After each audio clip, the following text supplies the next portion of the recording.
So guys, sa mga nakaka-experience na ito, pag ini-start natin yung motor, Aerox, ayun na, medyo delay siya magbukas, tapos etong time natin is nagre-reset. So ngayon kasi 9:30 na. So ito guys, ito yung menu button niya.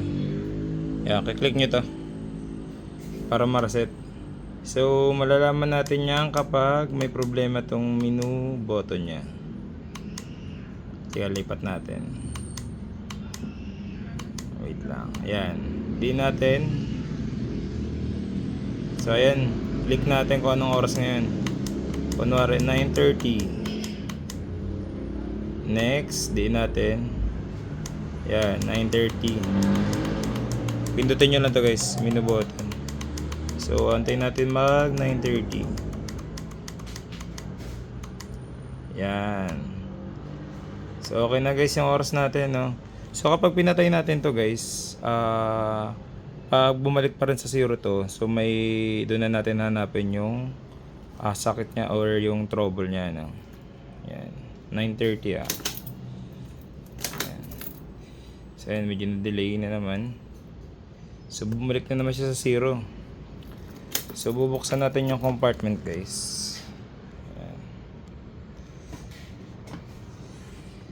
So ito guys, bubuksan nyo to. Yan. Buksan ko to. Wait lang. So ito guys, natanggal natin yung tornilyo.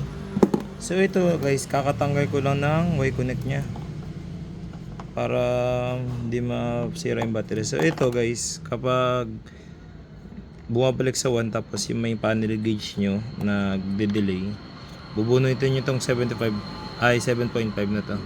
Titingnan natin kung may putol to guys. So ayun guys, na nakuha na natin 7.5. So ayun guys, nakita natin putol. Ayun, no. So ito guys yung cause kaya buwabalik sa 1 at yung panel gauge natin nadidelay. So eto guys, kung makikita nyo yung fuse box nya, ito yung 7.5 na to. Ito yung mga reserve yung tatlo dito. So ito pwede natin gamitin to. So tatanggalin lang natin to guys. Ayan, oh. So ito guys yung walang putol. Ayun, oh.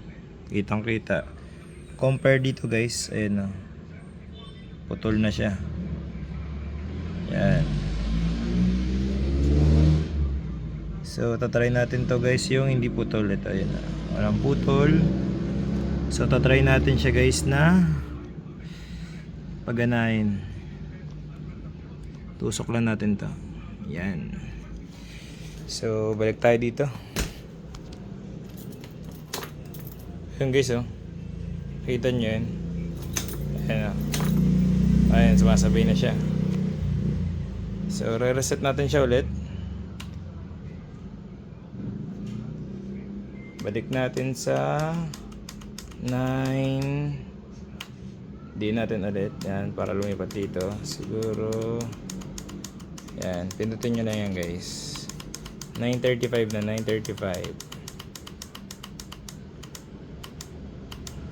Yan, so diin natin guys. So ayan, okay na.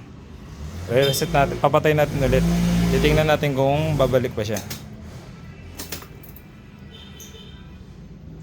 So ayan guys, so fuse lang talaga guys yung pinaka problema niya. So ito. Ayan. So dito, ito lagi yung troubleshoot nyo guys dito. Kapag delay yung panel gauge nyo guys, ito lang yung 75 dito, 7.5 na to. So ito guys yung mga tatlo dito, ito yung mga reserve. Pwede nyo gamitin to. Sakto meron pa tayong isa. So guys, ito yung putol kanina. Yan. So ayan, kitang-kita nyo yung putol. So ito guys, usually kaya napuputol to guys dahil dito yan sa Y-connect. So kapag di siya nagagamit, so ito kasi guys, nagkukonsumo pa siya ng kuryente kahit di nyo ginagamit. So usually guys, issue yun ng mga naka Y-connect. Kaya usually guys, tinatanggal to.